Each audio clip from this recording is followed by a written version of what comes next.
My name is Emily, I'm 22 years old, and I live in sunny San Diego, California. Last year, my life changed forever, and I still can't figure out why I let it happen. I've been married to Jake for 2 years. We met back in high school, those classic, sweetheart, types who were on again, off again, but eventually decided it was fate. He's a good guy, a bit shy, with a soft voice and a genuine smile. But as it turns out, even the best people can have their weaknesses. It all started about a year ago when Jake was invited to a bachelor party and a reunion with his old Navy buddies at the same time. He served in the US Navy a few years back, and though I'd heard tons of stories about those days, I'd never seen that side of him myself. To me, it was just another evening when he'd head out, and I could relax in front of the TV with a glass of wine. I didn't think much of it, guys getting together, drinking, reminiscing about old times, whatever. But sometime between 11 p.m. and midnight, I got a call from Sarah, the wife of one of his Navy friends. Her voice was a little tense, like she was trying to sound calm, but something was clearly bothering her. Emily, hi. Listen, Jake's had way too much to drink. He can't drive. Can you come pick him up? She gave me an address, a house in the Carlsbad area, about a half-hour drive from our modest place in the San Diego suburbs. I sighed, set my wine glass down, and started getting ready. Honestly, I wasn't thrilled. It had been a long day, I was tired, and the idea of driving across town to fetch my drunk husband was annoying. But what could I do? Jake's my husband, and I couldn't just leave him there. So I hopped into our old Toyota, turned on the radio to lift my mood a bit, and hit the road. When I got there, the door was opened by a guy I'd never seen before. His name was Mike, tall, broad-shouldered, with rough features and a whiff of alcohol that hit me as soon as he spoke. "Oh, you must be the wife of that lightweight Jake," he said with a drunken smirk, not even trying to hide the contempt in his voice. "He's always been a weakling, even in the Navy. And by the way, he still owes me $200 from that trip to the Philippines. Did you know that?" I blinked, caught off guard, but stayed quiet. Mike waved a hand toward one of the rooms. "He's in there. Go grab your hero." I walked into the room and saw Jake sprawled out on a couch. He was completely passed out, snoring so loudly it felt like the walls were shaking. I went over, gently shook his shoulder, patted his head, but he didn't budge. I tried to lift him, but my 110 pounds against his 180 didn't stand a chance. I stepped back, feeling irritation building in my chest. That's when Mike stormed into the room, his tone shifting sharply. "Your husband, damn it, puked all over my bathroom," he yelled, his face red with anger. "Have you seen this? Who's gonna clean it up?" "I'm sure as hell not." He grabbed my arm and dragged me to the bathroom. I could barely keep up, my heart pounding from the stress. The bathroom was a disaster, floor, sink, even the walls, all in a horrific state. "Look at what your idiot did," Mike barked. "Either you pay for it, or you clean it up yourself." I felt tears welling up in my eyes. "We don't have a lot of money," I said quietly, trying to keep my voice from trembling. Mike paused for a moment, as if sizing me up. Then his tone softened, almost sympathetic. "All right, calm down. Want a drink? Let's talk." He handed me a glass of something strong, whiskey, I think. I hesitated but took it. I needed something to ease the tension. We sat down in the kitchen, and he started telling stories about the Navy, about how Jake was always the weak link back then. I listened, slowly calming down. A second drink appeared out of nowhere, and then Mike suddenly said, "Listen, I can help you out with this mess. But maybe you could help me too." His eyes glinted with a strange spark, and I felt a chill run down my spine. I tried to laugh it off. "My husband's right there, silly." But Mike just smiled and leaned closer. In that moment, I could have stopped everything. I should have. But I didn't. He suggested we go to the garage to talk things over quietly. I agreed, I don't even know why. Maybe the alcohol had gone to my head, or maybe I just wanted to avoid another fight. We stepped outside, and he opened the garage door. It was dark inside, with only a faint light from an old bulb swinging overhead, casting shadows on the walls. Mike closed the door behind us and turned to me. "Your husband doesn't just owe me money," he he said, a strange edge in his voice. He was always a burden to all of us in the Navy. And now this. I felt something tighten inside me. What do you want from me? I asked softly. He gave me a long, piercing look.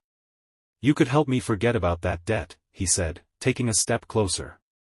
I backed up, but there was a wall behind me. My heart was racing like crazy, but I didn't scream, didn't run. Why?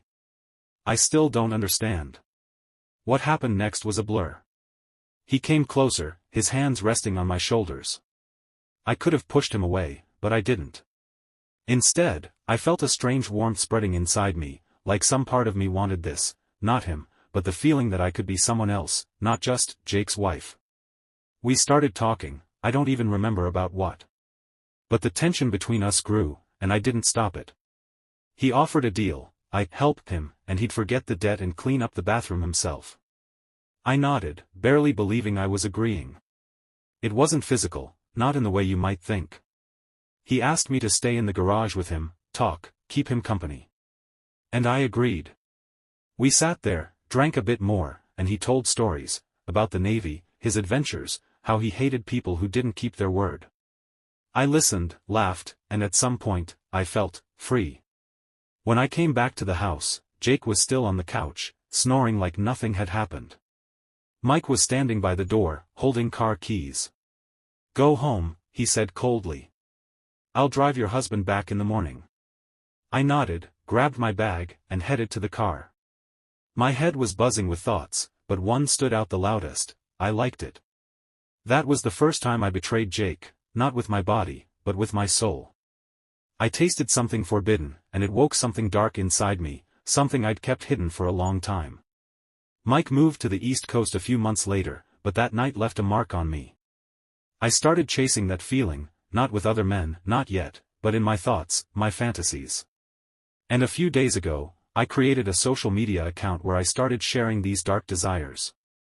I'm 22, I'm a wife, but inside me lives someone entirely different. After that night in Carlsbad, I came home, but it felt like I'd left a piece of myself in that garage. My name is Emily, I'm 22, and I'm still trying to figure out who I became after what happened. Jake came back the next morning, Mike dropped him off, as promised. My husband looked like a shadow of himself, pale, with red eyes and the stench of alcohol that seemed to have soaked into his clothes. He mumbled an apology, something about overdoing it and not remembering how it all ended. I nodded, smiled, but inside, a storm was raging. You're not mad, right? He asked, looking at me with those puppy dog eyes. I shook my head. No, it's fine, I said, but it was a lie. Not because he got drunk or trashed someone's bathroom. Because of what happened to me. That night with Mike woke something in me that I couldn't ignore. It wasn't just guilt or shame, it was something alive, pulsing, whispering, you can be more than just Jake's wife. For the next few weeks, I tried to go back to normal life. Jake and I lived in our small rented apartment in Oceanside, a few blocks from the beach. I worked as a waitress at Sunrise Cafe, a spot popular with local surfers and tourists who came to soak up the California coast. The job wasn't a dream, but it gave me a chance to slip out of the house, see people, feel the city's rhythm. Jake got a job at an auto shop. He always loved tinkering with cars, and it brought him joy. But I noticed he was withdrawing more and more.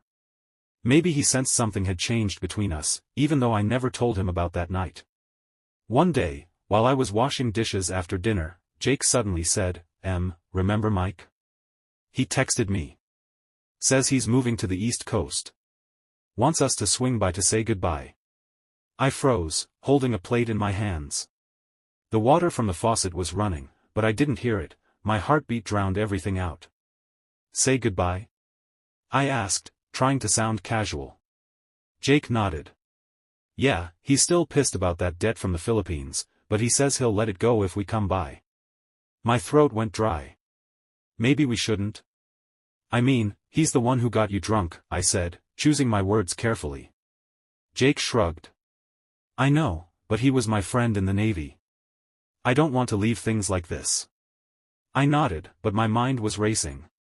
See Mike again? After what happened? It was like playing with fire, but some part of me, the same dark part that woke up in that garage, wanted it. A few days later, we drove to Mike's place.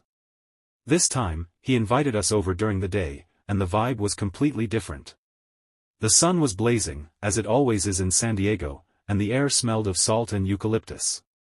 Mike lived in La Jolla, in a big house with an ocean view, definitely not the kind of place an average Navy vet could afford. I immediately suspected something was off, but I kept quiet. When we arrived, Mike greeted us with a wide smile. "Jake, my man, what's good?" he exclaimed, hugging my husband like they hadn't seen each other in a decade. Then he turned to me.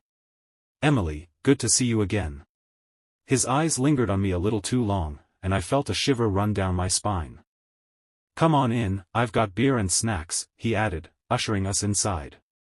The place was packed, about 10 guys, all Navy buddies or their friends. There were a few women, but not many: Sarah, who'd called me that night, another girl named Kate, and me. Everyone was talking, laughing, reminiscing about old times.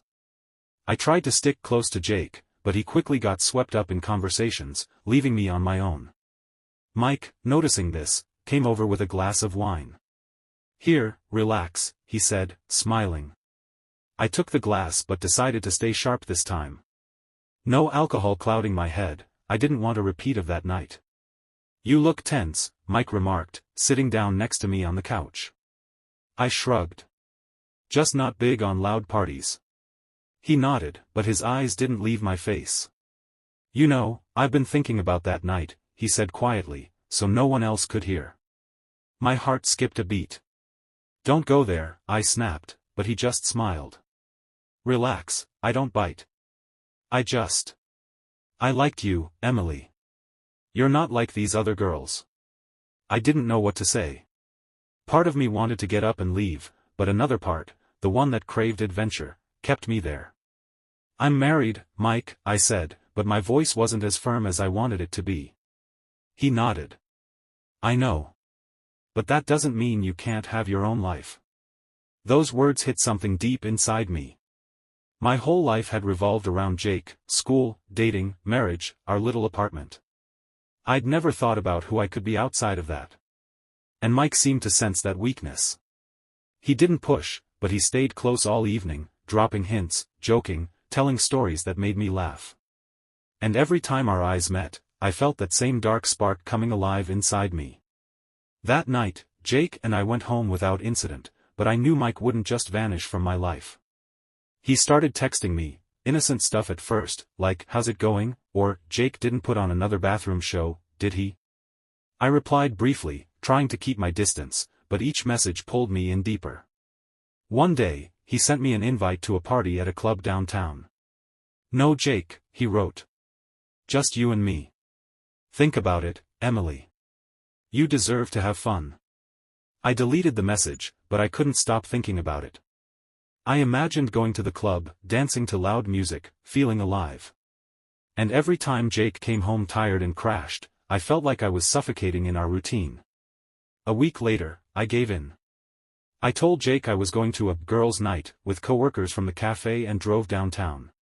Midnight Club was one of those trendy spots in the Gaslamp Quarter, where the music thumps and neon lights flood everything.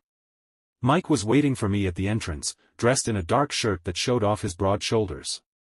"You came," he said with a smile, like he never doubted I would. Inside, it was loud, but Mike led me to the bar, ordered cocktails, and started talking about his life. I learned he wasn't just a Navy vet, he was into some kind of real estate scheme, and that La Jolla house was just part of his plans. "I'm not like Jake," he said, looking me in the eye. "I don't sit still. And neither should you." That night, we danced. I felt the music coursing through me, the rhythm making me forget everything: Jake, our apartment, my boring life. Mike held my hand, and I didn't pull away. We laughed, joked, and at some point, I realized I didn't want the night to end. When we left the club, he suggested a walk along the waterfront. The night air was cool, and the ocean hummed quietly nearby. "Emily," he said, stopping and turning to me. "You can have anything you want. Just say it." I looked at him, and for a moment, it felt like he saw me, not Jake's wife, but me, Emily, with all my dreams and fears. I didn't answer. Instead, I went home, but that night marked the start of something new. I began looking for ways to feel alive, not necessarily with Mike, but through him. I realized I could be someone else. And that thought both scared and thrilled me. After that night at Midnight Club with Mike, I started seeing my life differently. It was like I woke up from a long sleep and realized that my days, which once felt so familiar and safe, were actually suffocating me. I couldn't go back to who I was before, but I didn't know who I wanted to become either. Mike didn't disappear from my life. He kept texting, inviting me for coffee or walks, but I kept my distance. Not because I was afraid of him, I was afraid of myself. Of that part of me that craved adventure, risk, something bigger than our little oceanside apartment and dinners with Jake in front of the TV. But every time I looked at my husband, his genuine smile or the way he diligently fixed someone's car at the shop, I felt a pang of guilt. He didn't deserve this. And yet, I couldn't silence the inner voice whispering, "You deserve more." One day, I met someone who made things even more complicated. Her name was Laura, a new waitress at Sunrise Cafe, where I worked. Laura was 25, fresh from Los Angeles, and she had this elusive sense of freedom about her. She was the kind of person who never seemed to sweat the small stuff, always with bright lipstick, a spark in her eyes, and jokes that made everyone laugh. We hit it off quickly, maybe because I was subconsciously looking for someone who could show me a different path. Laura loved parties, and soon she started dragging me along. "Emily, you're too young to stay home," she'd say, winking when I tried to say no. One evening, she invited me to a party in Balboa Park, where a local indie band was playing. Jake was working a night shift, so I agreed. Just for an hour, I told myself, knowing it was a lie. The party wasn't what I expected. Instead of a loud club, it was something alive. People sat on the grass, drank wine from plastic cups, laughed, and danced to music playing from portable speakers. Laura introduced me to some of her friends, including a guy named Nate. He was an artist, tall, with messy hair and a tattoo of ocean waves on his arm. Nate had a quiet voice, but his words always felt weighty, like he saw the world differently from everyone else. "You look like you're searching for something," he said to me when we ended up alone near the makeshift stage. I was taken aback. "How do you know?" I asked, trying to joke. He smiled, but his eyes were serious. "I just feel it. There's a kind of longing in your eyes." Those words hit me hard. I hadn't told him about Jake, Mike, the night in the garage, or the club, but it was like he saw right through me. We talked late into the night, about art, the ocean, what it means to be free. Nate didn't flirt or try to win me over, but I felt a connection forming between us. And that scared me more than anything with Mike. Because if Mike represented danger and the forbidden, Nate was possibility. The possibility of a different life. For the next few weeks, I lived in two worlds. At home, I was Emily, Jake's wife, cooking dinner, laughing at his jokes, and trying not to think about what was suffocating me. Outside, I was someone else, the one who hung out with Laura, listened to music in the park, talked with Nate about the meaning of life. I started drawing, not like I was an artist, but Nate gave me a small sketchbook and said, "Try it. Just put what you feel on paper." And I did, abstract lines, waves, shadows that seemed to reflect the chaos in my soul. Jake noticed I was changing. "You've been distant lately," he said one evening as we sat on the balcony, watching the sunset over the ocean. I shrugged. "Just tired from work," I lied, but he didn't look away. If something's wrong, tell me. We're a team, right?" I nodded, but there was a lump in my throat. Team. The word sounded so right but felt so foreign. Meanwhile, Mike didn't give up. He sent me an invite to another party, this time at his house in La Jolla. "Last one before I move," he wrote. "Just close friends. No need to bring Jake." I hesitated. Part of me wanted to go, not because I missed Mike, but because he represented the part of me I was scared to acknowledge. But another part, the one that listened to Nate, that drew in the sketchbook, told me to stay away. I went. I don't know why. Maybe because I wanted to prove I could handle it. The party was less rowdy than the last one but still buzzing with energy. Mike met me at the door with that same cocky smile. "Emily, you actually came," he said, handing me a glass of champagne. I took it but decided not to drink this time. We talked, about his move, how he planned to start fresh on the East Coast. But I could tell he was holding something back. At one point, he pulled me aside to a quiet terrace overlooking the ocean. "Emily," he said, his voice turning serious. "I know you didn't come here for no reason. You're looking for something, and I can give it to you." I shook my head. "You're wrong, Mike.